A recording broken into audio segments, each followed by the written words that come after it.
Yeah, I love those deep breaths we took. Now my heart is fluttering a little bit.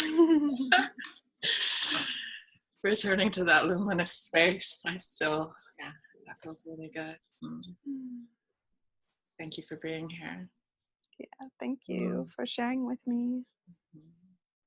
So this is guided. This is the first of an interview series that is all about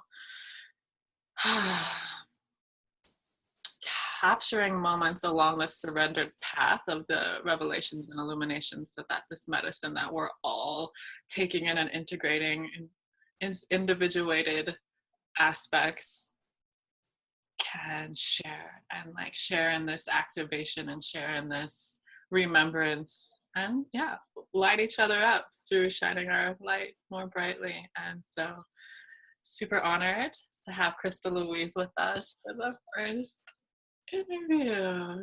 Yay.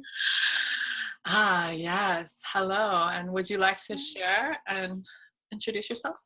Yes. Hello, virtual world, and all those who will eventually witness, hear, and see this. My name is Krista Louise. I am currently in the beautiful Sedona, Arizona. And how do I put life into a little story? I would call or entitle myself, and I don't feel entitled, but as a inspiration for being a facilitator, an embodiment, and a movement literacy coach or guide, and a creative food advocate. And I really feel that the body and the experiences of the human body, or what I call the human body experience, are the lens through which I view life. And to understand that the body is this temple that is housing the soul, and that it also has personality attached to it, and preferences, and a whole history that can influence patterns, such as movement patterns, physical manifestations of patterns, and mental and emotional patterns. And a little bit about how I came through this journey of life to this moment, as we give thanks for the new moon today, is I think one of the most defining things is that I started dancing when I was 3. And I have a long history of, being a trained dancer, as well as a free-form, flowy, joyful dancer.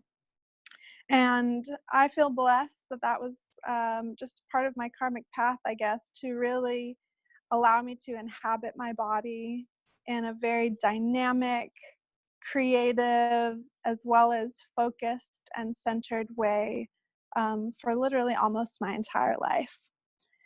And I was born and raised in Wisconsin, so I definitely have some little Midwestern tendencies that I am grateful for. And a few other defining moments. I have traveled pretty extensively around the world, but in a particular way, I haven't really backpacked, but I've seen a lot of cultures. And from a young age, that allowed me to take a really expansive view and to understand that people are doing life so differently everywhere. And that's only the small portion of what I've seen. So from a young age, I think the first time I left the country, I was like 8 or something, just to really see like, wow, people look so different, people eat so different, people dress so different. And there are these themes, like, for example, all cultures have a food system that they work with, and most cultures have a form of movement or dance or prayer or celebration. And so I've really been curious about how that fits into the human body experience. I started practicing yoga when I was 18. And that was a very huge pillar and foundation laying point in my life of connecting more breath into the movement that I was already doing and finding a sense of discipline and um, almost like a methodology to use to view the world as far as getting introduced to non-duality, tantric yoga, and the limits and freedom available to the mind. And that has been a consistent practice for me, and it has ebbed and flowed in the way that it looks. And currently, for the last few years, I take more of a restorative approach. I'm really interested in yoga therapy, more of a sustained, slow, deep, and very integrated practice. And it feels excellent in my body, and it can be challenging to the mind, but I find that it's very beneficial to eventually center and focus and still the mind. And let's see, I spent most of the last 7 years living in or near Ashland, Oregon, and being really found community in a huge way that I had not had before. And just the West Coast in general, having a different view and more progressive, I guess some people would say, and a really huge connection to the land. And Ashland has one of the best farmers markets I have ever been to, and my relationship and participation with my own culinary creations got really up-leveled, and some of the best people that I know I found there. And as well in Ashland, I was introduced to tango dancing, which brought my experience of dance to a whole new level, because it was no longer just me, or it wasn't just me choreographed with a group, but it was an intimate space that my human body was experiencing another human body on a very close energetic level that at times, most of the time, had nothing to do with personality or story. It's just bodies being together. And over the years, that has evolved to my love and adoration for blues fusion dancing, and probably I would say my utmost favorite is contact improv. And that space as a co-creative, mysterious unfolding that ranges from on the floor, moving very slowly, all the way up to lifts and spins and movement through space. And it is super playful, as well as I feel like it is an excellent form of body consciousness building, because your fascia and tissues get to move in all types of dynamic directions. Sharing weight can help build bone density and increase strength, and especially strength in these subtle stabilizing as well as mobilizing tissues. And to sometimes I just feel like a puppy, and I'm playing with a bunch of other puppies, and it's super fun. And along with huge in the realm of dance, for me, particularly partner dance, came in this pillar of consent. And that's where substance and I really got, I guess the thread was connected there. And consent came into my world. First, we had mentioned in our talk before this particular text book called Attached, which discusses the way in which we form relationships. And I also feel like, for me, it's an understanding of how we learn to trust and what safety feels like, and the journey of learning how a baby feels safe and learns what safety is up to the point of becoming a mature adult, and that we then get to communicate more effectively and directly, and it's more of a mutual playing field than necessarily like a baby parent situation. And most recently in my dynamic, a little bit about me. So I live in Sedona, Arizona. I'm a retreat coordinator for a retreat company here, as well as I provide sessions, and those include Thai massage, yoga, breath work, and kind of shamanic, I guess you would say, but emotional clearing, and holding space for people to tap into that small voice and space inside that knows exactly what they need in any moment, and to listen to that voice above all else and celebrate when that connection is made, and hold space for perhaps the grief when it feels like that connection is not attainable. And I feel exquisitely grateful to be able to share just a little bit about me. That was kind of lengthy, but um, because, like you had said to me, each person has their own form of medicine and wisdom, and so to feel like mine is worthy of being heard is really an honor and is very special. So thank you. Mm, yes, well, you are honored and revered, and I do really feel that this is part of why this has been such a calling. This platform of Guided is really that we are so courageously choosing to live in this guided way, like this voice you're talking about, and to follow that. And then what medicine reveals from that is so profound. And I'm super happy that I've tuned into it enough in myself that it's so easy for me to recognize that potency in people. Yeah. So like the meeting was, and this was even 2-3 years ago, so it's definitely deepened since then. So it's just such a joy to just really recognize each other, because we're doing deep work in our own ways. And yeah, and the way that you described feeling honored that your medicine is worthy, I mean, goodness, all of our this is really such the journey to really, a big part of it, and to varying degrees for each of us, but to know that there's something so sacred and special in each of us that can nourish and support others in our community and us as a human family, and that the vulnerability of sharing that just as it is. And I loved so much of what you shared, particularly around the voice you talked about, and when we can't access it or when it doesn't feel accessible, and holding space. And you mentioned grief.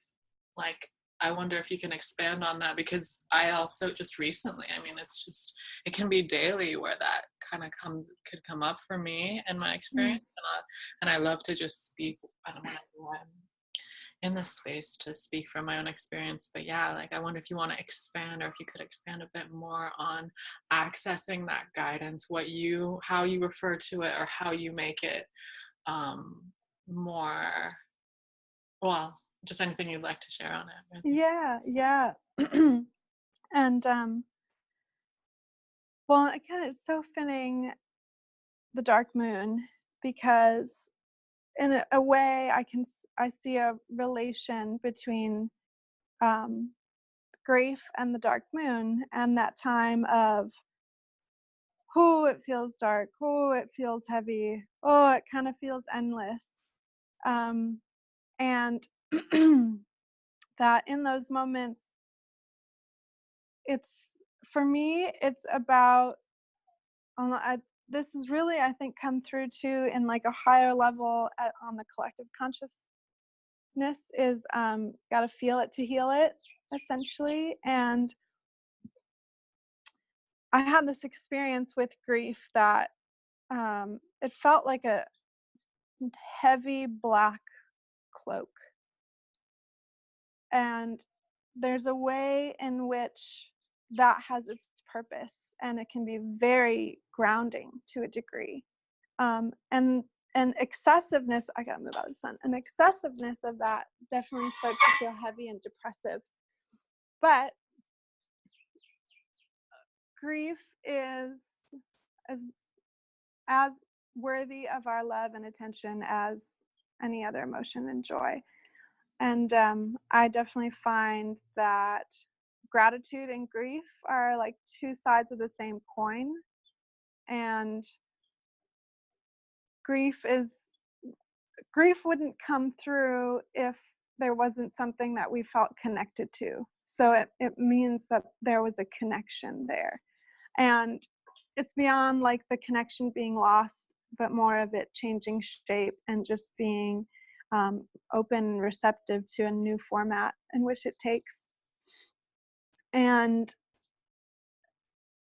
how, I guess, how to honor grief is to just be with it. And the breath is my number one tool for navigating any space.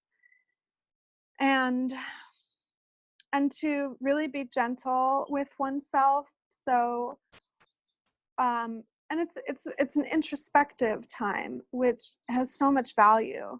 And like for me, when I choose to limit the external stimulus or reduce the amount of variables that are outside, my awareness inside is less blocked. It has more freedom, and I can go deeper to a degree. And it almost has this feeling of just being just below the surface of a warm, massive ocean. And there's just a floating. And for a time, it can feel like emptiness, which can be really difficult because we live in a world that is just full all the time. But there's also peace lives there. Peace needs nothing. And I really like listening to my body. That's why the breath is so important, because I feel the breath is the connection between the unseen and what I can see and feel. So in difficult times or experiences, um, why I'm so grateful for a relationship with a restorative style of yoga practice is just to lay down and rest, and to there's tools, things like I love soft blankets at that time, or warm tea, or warm foods, sometimes silence, sometimes quiet music, often prayer, singing, and being in nature.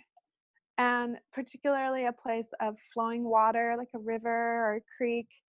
And what I've found is the the natural environment is such an example of how to just be, and that things will keep flowing.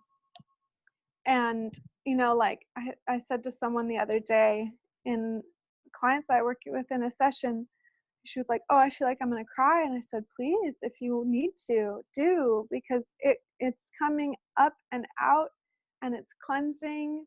I'm in the desert and it rained yesterday, and there was like this whole fresh feeling now to having the rains come. And internally and externally, by supportive community, allowing people to know that it's okay to be sad. And I think one of the hardest parts perhaps is to be with people in that moment, because we don't want them to feel sad. We want them to be happy to a degree, but also if that's inauthentic, then we're not actually experiencing connection with each other. And there's kind of this like buck up, chin up, look on the bright side perspective that can take, and too much of that, or from an ingenuine place, or because people don't want to feel someone else's discontent, means that we bypass the very necessity of feeling these emotions. And it is a part of the human body experience. Things happen that are sad, and goodness, do they just, but that energy, it can really bring you home. and be at home and feel at home and get comfortable in home. And what I found is that just like anything, the clouds pass, the wave moves on, whatever the analogy is, naturally the rhythm comes to the other side, and all of a sudden I'll be like, oh, I have to pee. Oh, I'm hungry. I think I'm gonna make some food. And it's not from a rejecting what's happening place. It's because it's been traversed and it's complete, and there's the next thing that's inspired to be done, not a pushing to be done to avoid feeling what was being felt.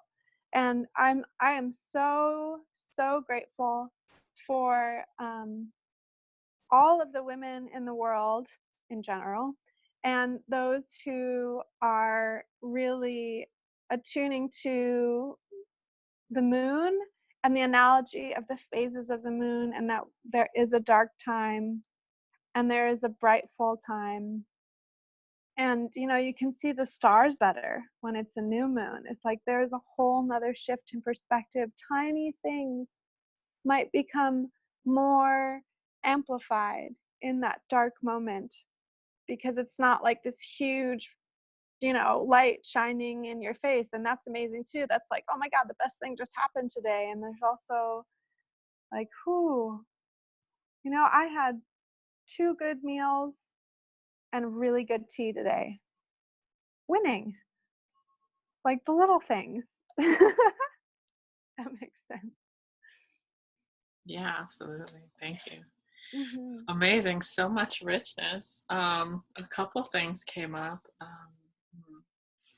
I'll just mention them both and see which one you want to get, if they're resonating to speak towards. But one just on the women and phases, and also womb intelligence when we did the opening prayer off camera. Yeah, just how what I saw was womb like, and how right now I love that you tuned into that. I'm really diving into womb mysteries and this lineage of Ma'at, and I wonder about that for you and your, since I did feel when you mentioned women and you mentioned honoring all women, just like anything you may like to elaborate on related to womanhood, being a woman, and what you see shifting on the planet as women bodies. And then the other thing that I love to share with you that I noticed was when you talked about push, and you talked about instead of pushing, and just that when you describe your restorative practice, and that guidance will emerge from, like, the difference, basically a distinction between guidance that emerges more from that surrendered space versus like a push to get something done or move towards a goal. Because I was having a conversation with some friends recently around push and a pull, and the pull being more magnetism, being more in that listening space. So either of those two things like just emerged as curiosities to hear your perspective. So I'm open to exploring it. Yes. Oh my gosh, I love them both. Um, I'll go for the push first, because I have some really amazing new discoveries as far as like feminine consciousness that I would love to share.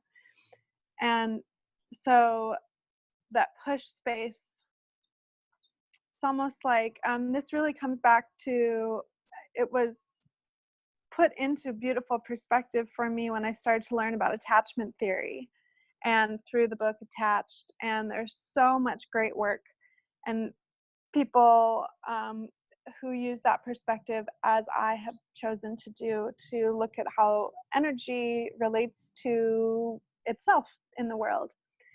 And essentially, the whole what we resist persists and all of that kind of stuff. And when something pushes away, the counter energy will equally push back. And when we pull in, the counter energy will pull away. And so maybe even just a small example in like relationship, who we're all in relationship to something, and human relating is one of the most mysterious and difficult things that any of us could do. But I found that if I went reaching for, the opposing energy recedes. But if I rest, then rest leads to rest. And resting usually means you rest into something. So if there's a space of calm contentment, no pushing or pulling, energy will eventually settle, and allowing that settlement, and then it'll be from a true place that will be inspired, and inspiration needs spaciousness. You cannot force yourself to have a creative idea. It just doesn't work that way.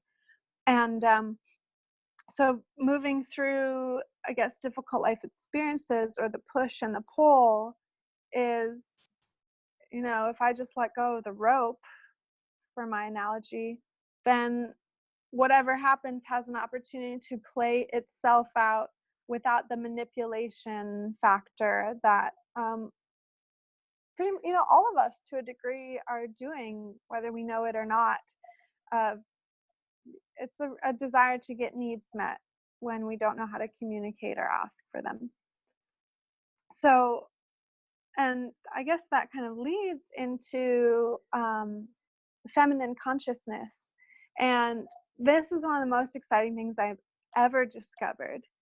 And I'm only at the very teeny beginning of it, I can tell. But I'll start with like the most dense, the physical layer, because for me, I love science and understanding how all of that works.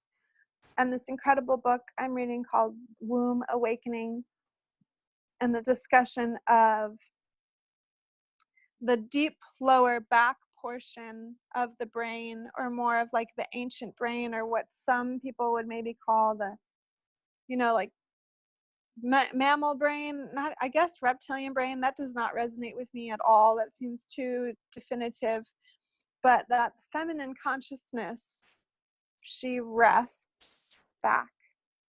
And feminine consciousness for me is a very inclusive view, and incredibly receptive, and just sort of lets all come in and back through the senses and through the experience of the body. And that in a evolutionary sense, this portion of the brain has been around on the planet for longer than our more recently evolved prefrontal cortex. So, and most animals only have this part of the brain. So they're just working on this place of just being, flowing, whatever. And then the complementary force of that would be, I guess, masculine consciousness, which is forward thinking, logic, practicality, problem solving, all of those things that are awesome and amazing, and I'm so glad they exist. But this part of the brain has become like, there's been a hierarchy made that this is more important than the back brain, I guess I would say. And this is where the back sort of root of the brain is where the limbic system lives, and that's where our experience of our emotions, and that there is an evolutionary reason that we have emotions. And I think that's part of the non-pushing and pulling. Some spiritual traditions are like, exceed emotions, don't be emotional. And as a woman or an emotional being, I do not accept that emotions are inhibiting my experience of freedom, but rather they are an important part of it. And how freeing it is to feel sad when you feel sad, and to feel elation when you just can't get a shit-eating grin off your face, and to laugh hysterically, and to, groan and moan and cry when needed, because the human body experience is all of those things and so many more in between. And that, to me, is what helps to create an alive, dynamic, fascinating, miraculous experience of life. And in this current time, in this like rise of the feminine or shift of the feminine, um, perhaps it's coming on board for us as women because we have wombs, we have our moon cycle, we have a physical and endocrine experience of ebbing and flowing. And it's not to say that men don't. I just know from my experience, I don't know what that's like. And my inspiration for this is of the amazingness of things like a restorative or more restful movement practice, such as restorative yoga, to allow our consciousness to rest back and just take it in, let it wash over you. And what I found fascinating is that there's a correlation. This is why things like cranial sacral are a modality and they're so amazing, is the connection between this portion, cervical spine, sort of back of the head, and the sacrum, this like shelf that the womb space rests onto if you're laying down, or is almost, it's just like the backbone of that space. And so there's a relationship between this receptive, awe-inspiring place in the brain and the womb space, and men still having access to that space in the body. And it's important, I feel it's important that it's womb space, that there's space for it to move and fluctuate and slosh around, because that's the way that the organs are. They're squishy and wet and dense and malleable. And that if there was more of the physical and emotional experience of that in our bodies and in our minds, that whatever, this person didn't do this thing that they said, or this part of whatever my plan got changed, but it's like, oh, whooshy mushy, well, okay. And then you just keep flowing down the river as water does. But in our hypermasculine imbalanced state, it's like, no, there's right and wrong, and things just have become very hard and straight, and nowhere in nature does that happen. And one of the things that I love, this may be my last point about it, is in this book, they discussed how the feminine brain emerged first. So this logic has so much more heart to it when it arises, is inspired out of the space of the feminine consciousness. Babies come out of the womb space. We all started in the mother. And coming back to that idea or that space, it's like, that's my best way to transmute grief, is to go be with nature and the mother, or think about my own inner mothering of, what do you need right now, love? You need some tea, you need some water, call a friend, don't talk to anybody. It totally varies. It's never the same every day, but to be able to flow with it. And it is my massive prayer and wish for the planet at this time that all beings can rest, trust, and attune to their feminine consciousness, so that we may come back into more of that inspired, creative, and adaptable place.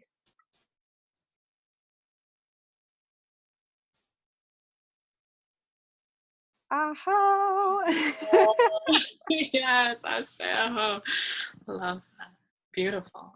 Thank you. I love the weaving, and those two topics just actually were very much intertwined. I loved it. Awesome. Thank you. Wow. We're looking through these books. I'm happy you're opening these portals. I mean, all this wisdom that's coming through, whether it's in the form of book or interviews like this, I just love that through that way, through what you're describing, through that process of surrender and just following that, this medicine is being shared just more freely, and thankful for the internet and digital space to really pollinate at the speed that this medicine wants to move, and the speed that spirit wants to move. So that feels really good. Awesome. Okay.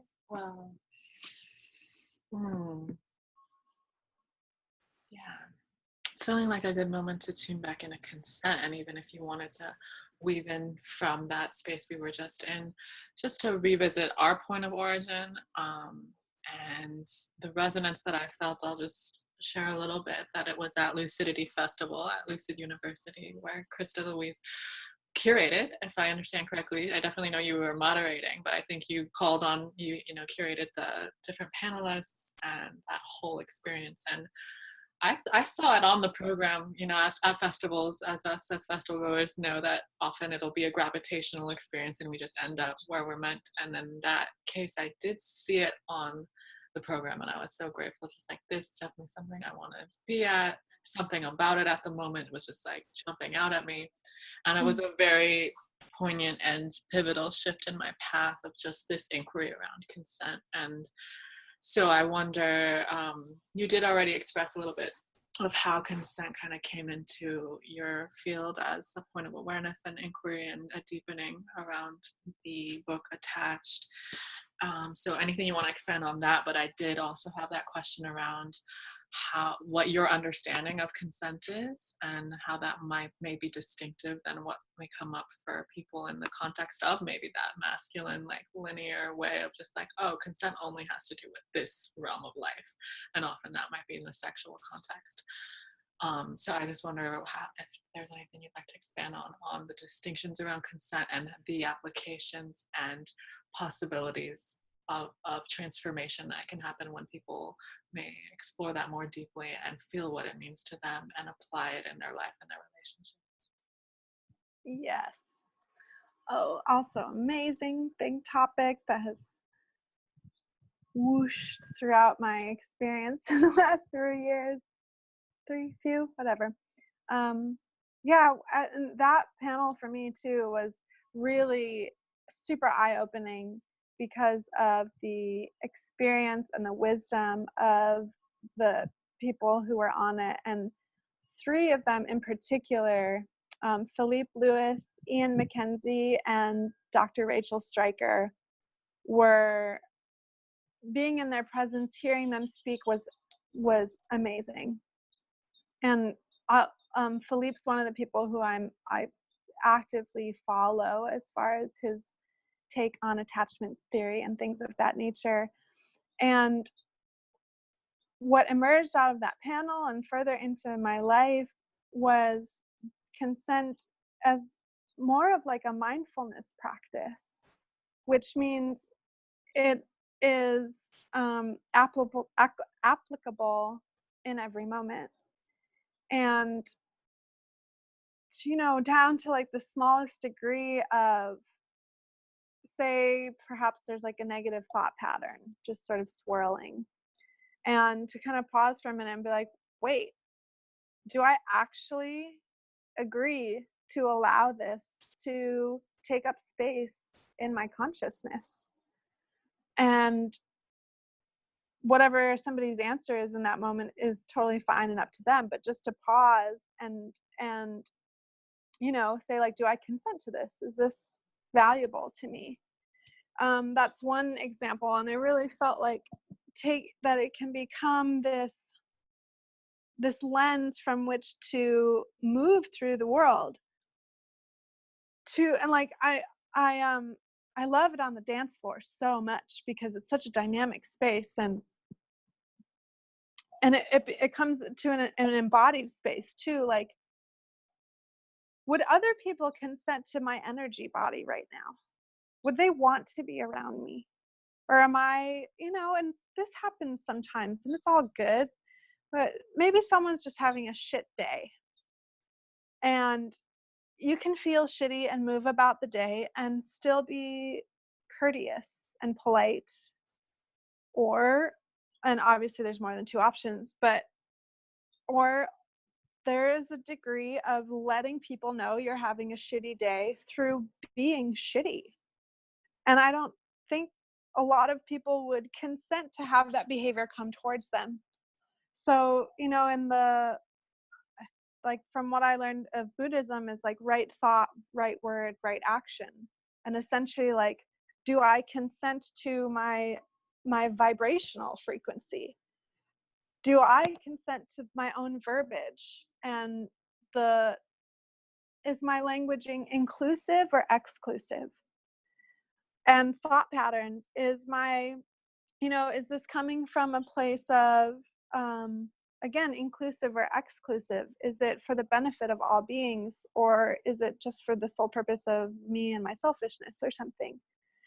And, I guess like ecological consent is a massive conversation that has so much room for opinions and perspectives and science of, do I, do I walk, bike, drive, take public transportation? There's lots of variables that influence when each of those is the best option. But it really, like, I remember having conversations with my former partner James about consent, and us saying like, if I thought first, how does this impact the earth? What is the consensual relationship between my action in this moment and the planet? And that is the starting point. I might be eliminating a lot of other what ifs, and just because they don't feel good to her.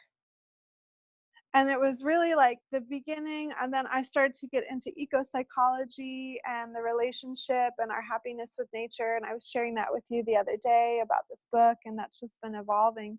But of, like, and there's an empathic opportunity in these moments of assessing our consensual relationship, of saying, how would that person feel? Do I want them to feel that way? Would I want to feel that way?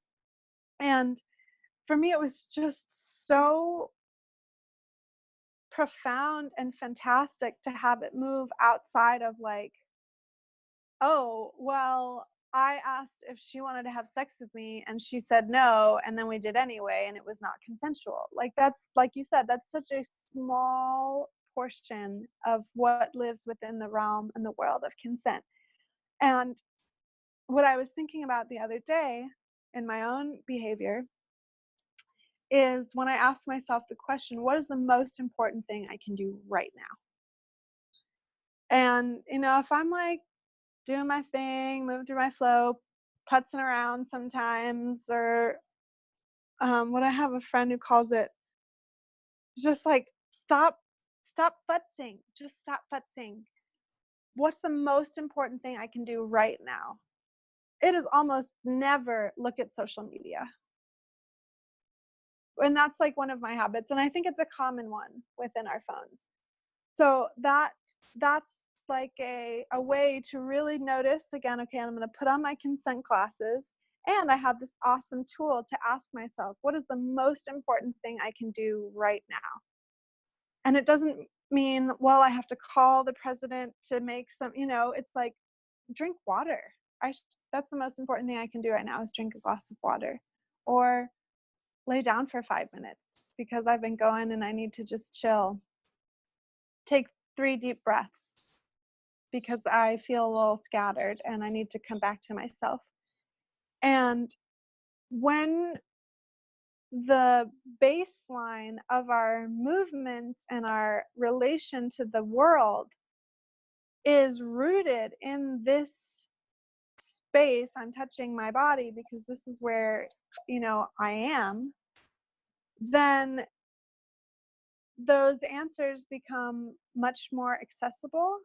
And I find that I also get into the point where people might call it the flow experience, where you're so in tune with what it is that you need, and the people and plants and environment and homes and all the things around you in tune with what they need, that the question, what's the most important thing I can do right now, doesn't even need to be asked because you're already living it. It's an awesome tool in those moments where you notice I'm probably not doing the most important thing right now. I'm kind of just like, I don't know, I don't even know what I'm doing. There's like no conscious or intention to what's happening right now at all.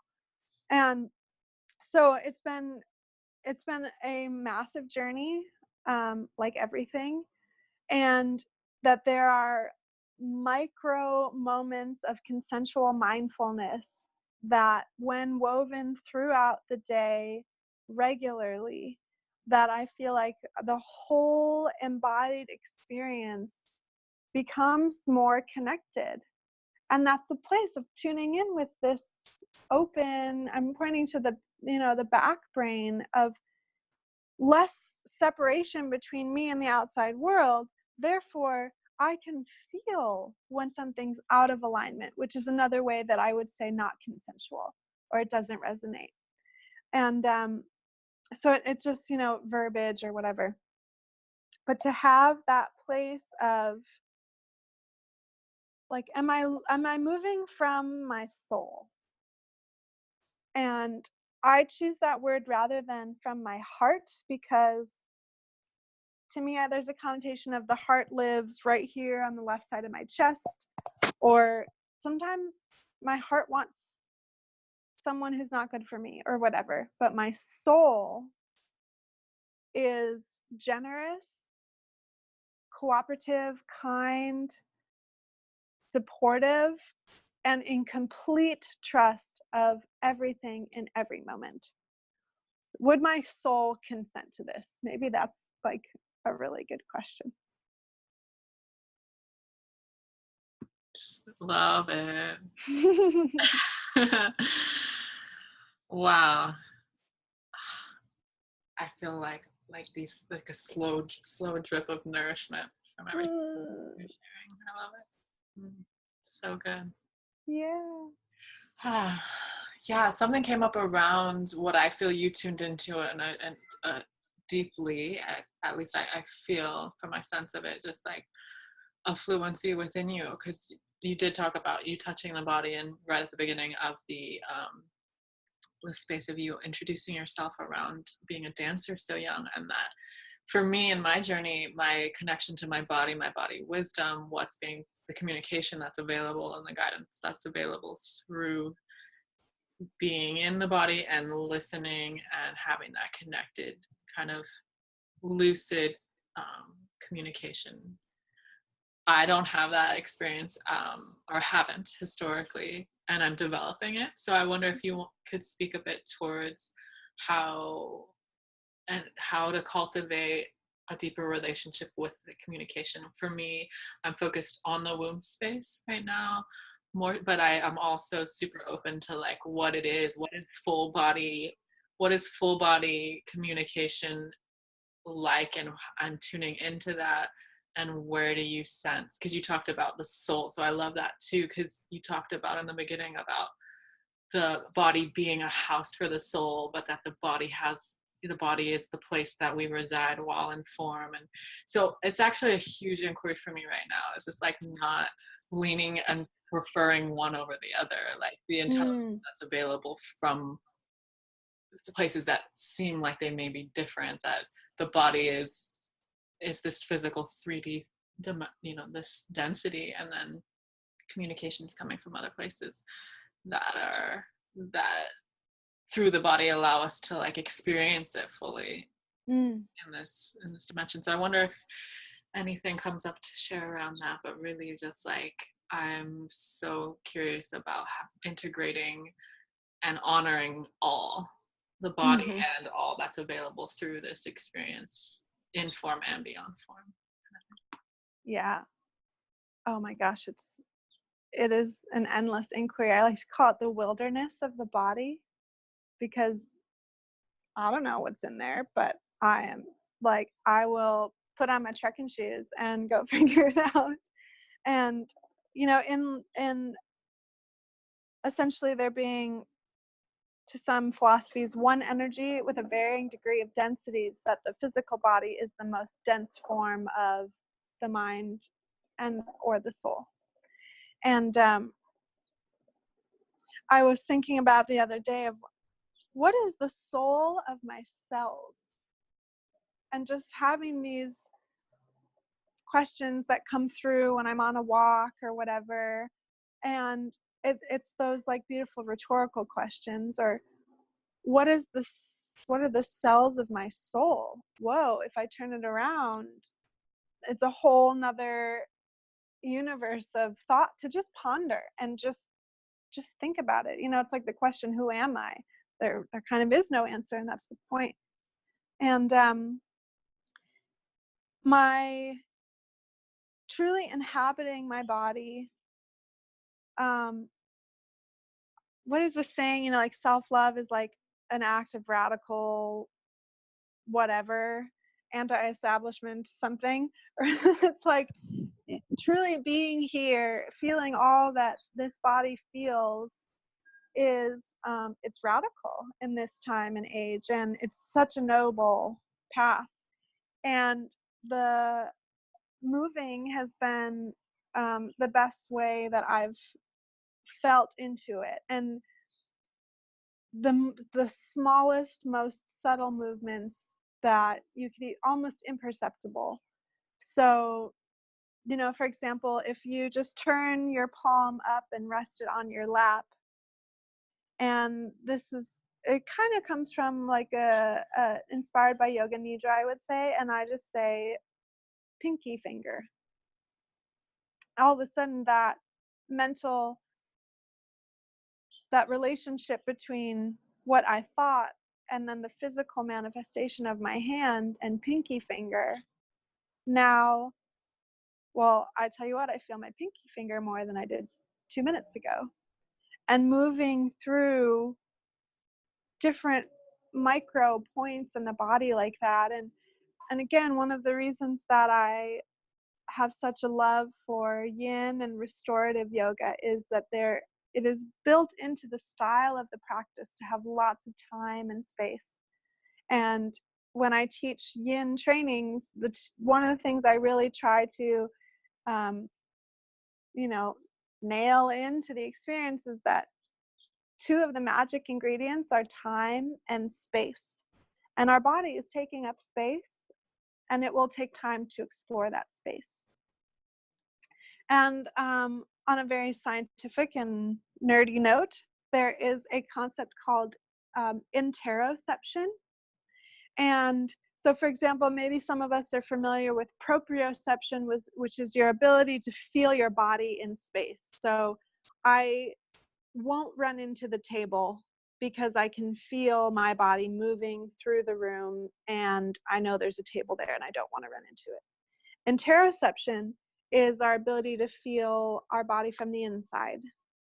So for you to be able to feel your womb, that's amazing. That is a radical experience to have in this era where a lot of women don't even know what that feels like unless it's in pain. Like a lot of the times that people feel their body is because it's in pain, not because it's relaxed or resting or pleasurable. And I also have read, I cannot remember in which book, there's so many, that oftentimes chronic pain is an experience of immobility in the body. So moving is a way to stay free in the body. My term is freeing bodies. That's my website, freeingbodies.com. And that's really the experience that I am so interested in creating and sharing with the world, of this experience of free bodies, and freeing to the degree that it's a verb, it's active, it's ongoing forever. And bodies, because there's the mental body, the physical body, the spiritual body, all of the different parts, bodies, there's the relationship, a body of water, like there's so much that can be drawn upon it. And so like one of the best things I would say is to have in your day-to-day life, that moment of just feeling the feet on the floor, feel the pelvis resting on whatever it's resting on. Bring the hands to a place wherever, do a little self-massage, and feel that point where hand on the outside meets, for example, shoulder. And my ability now to feel my shoulder is much improved because I have something to feel it against. That's why I love contact improv so much, is because my feeling of my own body is amplified because the practice is about contact. And most importantly, contact with the floor. So always having an understanding of what my relationship is to earth is super helpful. And breath. And I think breath gets limited to where it can go in the body based on tension, and common movement patterns.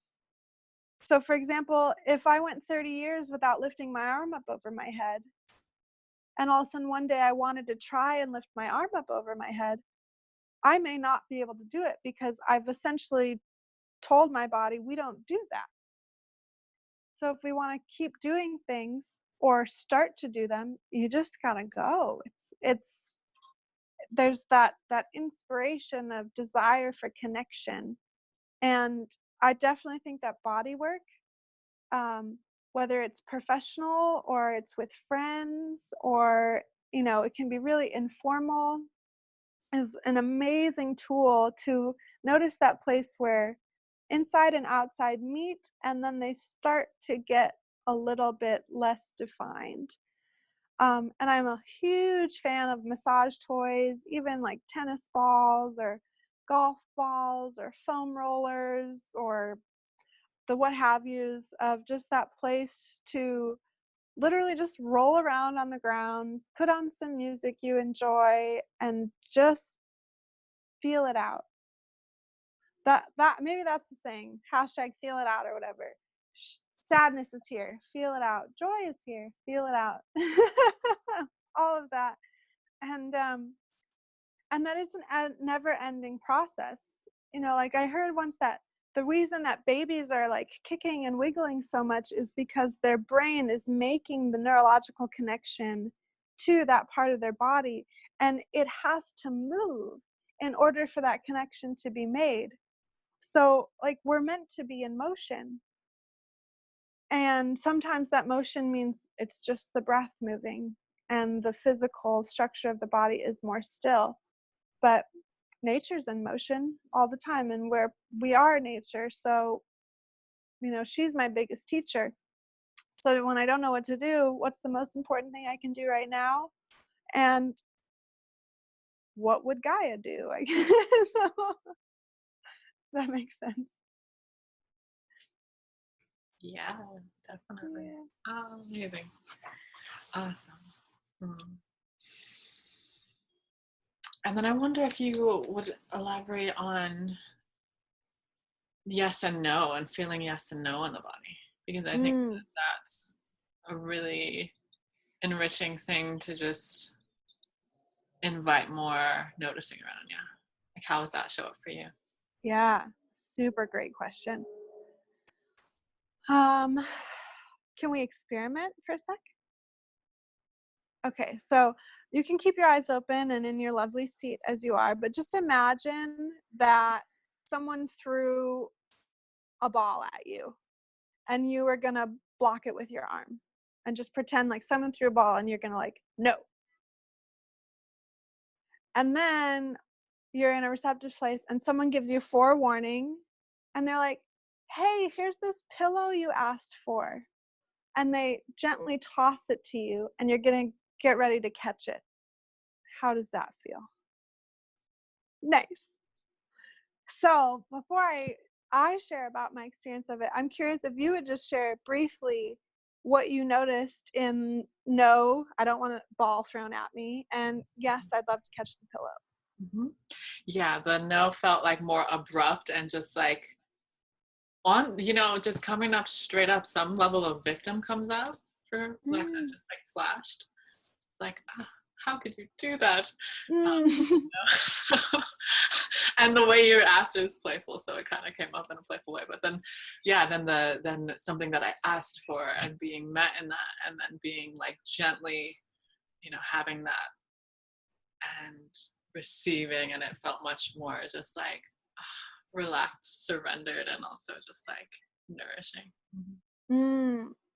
Yeah, that's an excellent way, and I completely resonate. And when I'm teaching about energetic consent on the dance floor, one of the exercises we do is if I'll stand up so I can actually do it. And someone was coming toward me, and I was going to say no, just with my body, not even putting a hand out. But I noticed that my feet push into the floor more, and I sort of lean towards them in a very strong manner, and a little bit of my like little force field shield comes up, and it says like, that's not allowed here. But when someone comes forward towards me and they're inviting, they're smiling, they are soft, then when my yes comes up, it's almost like, ooh, I get to like be courted, and I rest back, and then I allow myself to be invited into the space between. I'm not necessarily taken into their space and out of mine, but we both move collaboratively into the safe space that's in between. And I I would love to discover, this is excellent inspiration, if there's like a physiological like nervous system response to those. But what I feel is that no is a healthy no is firm without being um, aggressive, and it's in support of oneself and one's own authenticity. So it doesn't need to be aggressive. And then yes is, it feels like relaxed. It's like, oh, I trust this. My body actually softens more. My breath might have more space to move within my body. And the interesting part is maybe.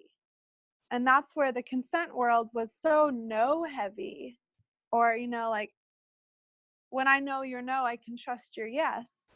Totally. And what if I don't know? I'm not sure. And that space I find so fascinating, and where trust can really be built. So if someone approaches me and it's not like a no, and they're not being aggressive, but I'm just not quite sure, I'm not as firm it's more like, hold on a second. It's a little firmer, but not hard. Say, I'm not quite ready for what it feels like you're advancing. Um, but I don't want you to come closer, but I don't want you to go farther away. There's like the middle ground of where there's lots of play, and I just keep using dance as a reference. In contact improv, so much of the dance can be dancing and like with each other, but not necessarily in contact. And there's so much play and juice and joy, and it's so freaking funny in that place for me often.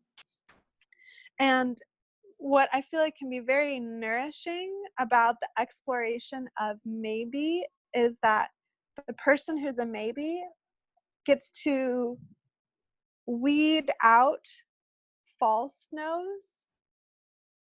By that, I mean like, oh, well, I think that I shouldn't do it because if I do, then that person might think I'm a whatever. They might make some sort of judgment about it. So being able to dissolve false no's and being able to hear like really the yes, and not the like, yeah, sure, but yes. And yes is like open, everything is welcome. It's very inclusive, which inclusive energy to me feels really good. And there's tiny moments of it gets so hot out here, of like exploring that in daily life. You know, you go to the grocery store, and I guess depending on where you live, they don't ask. In Arizona, they automatically give you a bag. And no, thank you. I don't need that. That's like a tiny moment that I got to feel, express, and be received in what was important to me. Um, Even things like, this is sort of a similar example. There's a juice place that I really love here, and they automatically put a lid on and give you a disposable straw. And before even doing that, I said, "Oh no, wait, no, no, thank you. Like, I don't need the extra part of it." And just these moments of, what is my own internal yes or no? Like, what's the what's the most important thing I can say yes to today? What's the most important thing I say no to today? How much space do I have in my day to explore my maybe? Because some days it's like my, schedule is full, there's enough going on, it's like I can't really explore that much maybe today, so I'm just going to be a lot clearer with it. And other days it's like I have the awareness, the capacity, I feel really full in myself, so I can work with maybes. And I also feel like maybe is a place where someone asks something and you get to say, not really, but I have an idea of like a different form of how this could be negotiated. Are you open to hearing it? And all of a sudden there's like this whole other option that's beyond just whether you are able to say yes or no. And there's space for then communication and negotiation, and then maybe what you come to as a conclusion is actually like what's better for that other person and for you. And it's collaborative, which I think is super amazing when we get to have those moments of collaborating on an experience and creating the best possible outcome for all people and beings involved. Mm-hmm. I love that. I don't often hear, I mean, actually, I guess I do, but I love how you express it there, but the collaborative consensual. And it did come in really strong. I'm glad you addressed it too with the ecological consent, because that, like, since we encountered each other and over the couple of years or however it was, like, that came up really strong. And even just because will do ceremony in nature or just the altar here at home or whatever it is, but specifically, yeah, I went to Oregon Eclipse, and just the way the blessed path unfolds that way, like traveled there with the Mayan elder and ended up camping at One Nation camp, and just was really grateful to hear of their permission ceremony. That my friend Adam and a few people, yeah, they went to the land and did this whole ceremony before any building, before anything happened. So I just always love that we can choose to tune into that with Gaia herself, just even taking a step onto her in a certain area, that not that and then also noticing that it's all sacred, and that it's not just like we don't have to just do it when we step into like a certain part of nature or a certain landscape, but that every step and every breath that we take, we can have that attunement. Yeah. Yeah. Absolutely. Awesome. Yay. All right, cool. Well, I would love to just invite any closing thoughts. I think it's a good time, and I know that there's so much more. I'd love to revisit. I see these interviews as things that we can, as we learn more, come back to each other and revisit the space. So definitely not a closing to our time and sharing ongoing, but for this moment and this beautiful new moon, thank you for presencing that, because I didn't mention it at the beginning, but yeah, this is officially like such a potent time, and I've been reading a lot of amazing things, and maybe that could be a fun closing if you want to say anything about what you feel about this juncture. And I feel that there's so much pivotal, like as an awake and aware being, that I sense that many of the people that'll tune into this platform are, that it almost feels like, moment to moment, and I mean, it does to me, moment to moment and daily, that there's so much pivotal in terms of what we can choose and what we can choose to invite more awareness around, and that there's transformation happening all the time. But I'm curious if you feel called to share anything about this particular moment. And summer 2019, each of us are tuned into different types of astrology, potentially or not, or just like really intuitively feeling the movement of the cosmos. But is there anything that you feel called to share around this moment in our unfolding?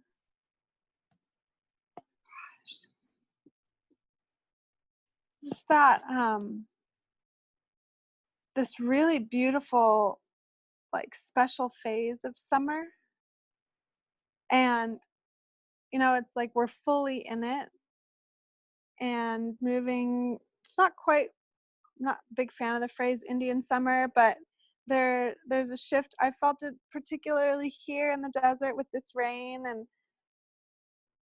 just to share my like sensory experience, there's more smells. I could smell like the leaves more because of the rain, and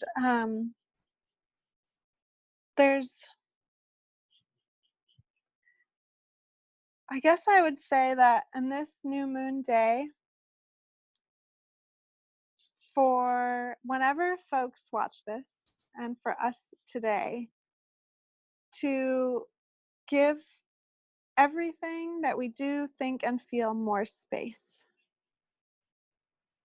And just to move slightly slower, perhaps. And, even in the small moments of like, feel your hand holding the glass before you lift it to drink. Feel the liquid in your mouth and then swallow. And just let the sensory experience of the world slow it down just a little bit, so that it's so abundant and rich in tiny miracles.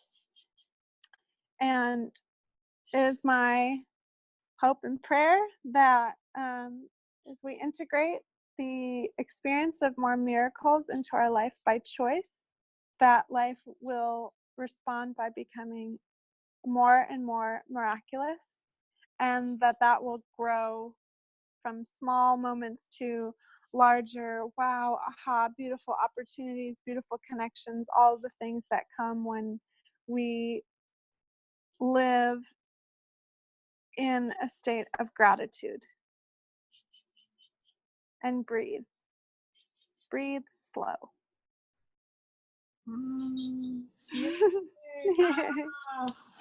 Thank you so much. Thank you so much, beautiful divine one. I really appreciate the space to let whatever my own wisdom come through. I learned things, in this conversation for sure. And I just so honor, again, your inspiration and the inspired action that has come, and that knowing that this is in benefit of many, many, many people, and it will just ripple effect outward. So thank you for making it a reality. Feels really good. Feels really good to be met, and for you to recognize that so deeply, because it's just energy wanting to move, and it becomes, it's my greatest joy to really translate those impulses and that guidance and those inspirations. Yeah, just being it feels like such an honor and privilege. So thank you for meeting me in it, and we will meet again. Yeah. Wish you the most gorgeous day. Thank you as well. Happy new moon, everybody. Okay. Bye, darling.